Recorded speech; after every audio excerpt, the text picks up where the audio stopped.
अब भाई रे एक बड़ा इंपॉर्टेंट क्वेश्चन पूछता है यहां से, बड़ा ही भी आए। आज जितना परीक्षा होगा तुमको देखो बोर्ड की परीक्षा में, सब में ना तुमको कम से कम हर साल की एग्जाम में हो और नहीं तो कम से कम एक साल छोड़ करके ये क्वेश्चन जरूर मिलेगा कि गोलीय दर्पण की फोकस दूरी वक्ता त्रिज्या में क्या संबंध है। यानी सिद्ध करें F बराबर R/2, सिद्ध करें F बराबर, या किसी गोलीय दर्पण में फोकस दूरी और वक्ता त्रिज्या में क्या संबंध होती है, इसको सत्यापित करने के लिए क्वेश्चन दो तरीके से पूछता है।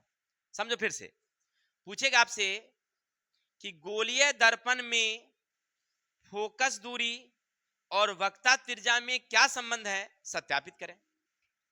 या आपको ऐसे पूछेगा कि गोलीय दर्पण में फोकस दूरी वक्ता त्रिज्या की आधी होती है अर्थात F बराबर R/2।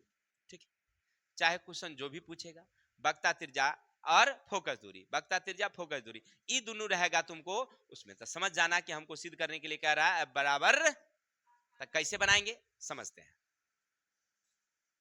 इसको हल करने के लिए क्या करना, तुम हल वहां लिखना, बिल्कुल गणित जैसा है। एक चित्र तुम बनाना, सबसे पहले एक चित्र बनाना और ये लिखना अवतल दर्पण का है मेरे भाई। किसका है? अवतल दर्पण। किसी को दिक्कत? चलिए अब ये नाम दे दीजिए, कुछ भी दीजिए, ए दीजिए और बी दीजिए, और ये उसका क्या हो गया आपका मुख्य अक्ष हो गया। चलिए तो यहां पर आपका क्या होगा, पी होगा, यहाँ एफ होगा और यहाँ सी होगा। बराबर डिस्टेंस पर लीजिएगा थोड़ा सा, ठीक है। चलिए मान लीजिए किसी दूरी से एक प्रकाश किरणें आ रही थी, कोई दिक्कत? तो जब प्रकाश किरणें आएगी तो दर्पण पर पड़ेगी, तब मान लीजिए आने वाली प्रकाश किरण, इसका नाम हम दे देते हैं, चेंज कर देते हैं, एम कर देते हैं और M1 कर देते हैं। तो ए भी प्रकाश किरण आ रही थी, तो आएगी तो यहाँ कहां जाएगी, फोकस पर।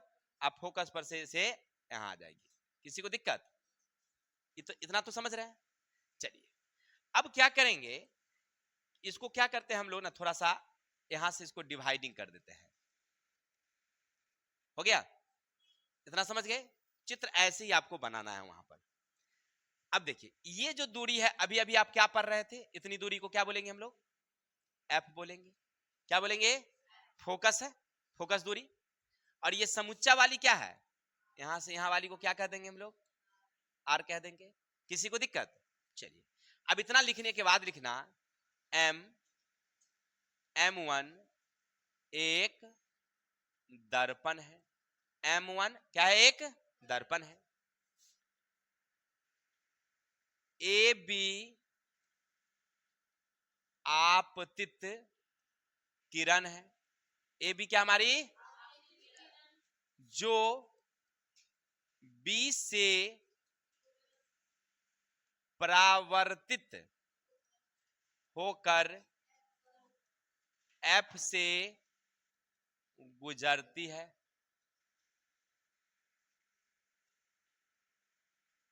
गुजरती है, क्लियर है। बी सी कोण समद्विभाजक है, कोण समद्विभाजक है, क्लियर। इतना समझ गए? अब गौर करिए, अगर समद्विभाजक है इसका मतलब ये कोना इस कोना के क्या होगी, बराबर होगी। चलिए अब लिखेंगे आप कोण ए बी सी, ये वाली कोना, ये वाली कोना बराबर है कोण यहां से सी बी एफ, ये वाली कोना, तो सी बी एफ नंबर 1। किसी को डाउट? चलिए अब गौर करके देखिए तो आपको लग रहा होगा कि ये वाली और ये वाली रेखा यानी ए बी सी पी के क्या है, समांतर है। तो आप लिखेंगे वहां पर ए बी समांतर सी पी है। इसीलिए आपको नहीं लग रहा है कि ये जो कोना है, ये वाली कोना इस कोना के क्या होगी, बराबर होगी। यानी यहां वाली कोना और यहां वाली क्या होगी, बराबर होगी। यानी कोण ए बी सी बराबर कोण बी सी एफ, इसको क्या बोलेंगे हम लोग, एकांतर कोण बोलेंगे। तो दो बात समझ गए। एक बार पहला कहा कि ये जितना है उतनी ही ये है, फिर कह दिया कि ये जितना है उतने ही ये है, ये है। तो हमको समझ में आया, एक त्रिभुज समझ में आ रहा है ऐसे वाली। देखिए हाथ पर देखिए, बी सी एफ, त्रिभुज बी सी एफ में हमको लग रहा है कि ये कोना ये कोना के क्या हो गया, तो कोण बी सी एफ बराबर कोण सी बी एफ हो गया। कोई दिक्कत? आप यहां समीकरण 1 किए थे, समीकरण 2 कर दीजिए, तो यहां लिख देंगे आप 1 बराबर 2 से। हो गया क्लियर? तो ये दोनों बराबर हो गया।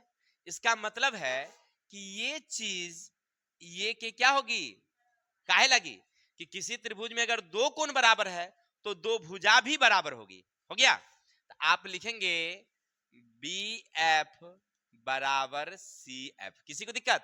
यानी ये वाली भुजा के, यहां तक क्लियर हो गया? चल बहुत अच्छी बात है। यहां रख देते हैं 3 नंबर। अब थोड़ा सा आगे बढ़ते हैं। अगर मान लीजिए इसका द्वारक छोटा हो, इसका द्वारक छोटा हो, तो ये इस पॉइंट पर आके गिरेगी। क्लियर? इस पॉइंट पर आकर के गिरेगी। तो इसका मतलब है कि ये त्रिभुज भी होगी कौन चीज, समद्विबाहु।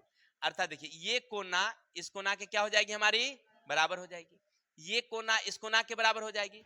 अर्थात इसका मतलब है त्रिभुज 20 पीएफ में आप यहां लिखेंगे दर्पण का द्वारक छोटा हो तो त्रिभुज बीपीएफ में बीएफ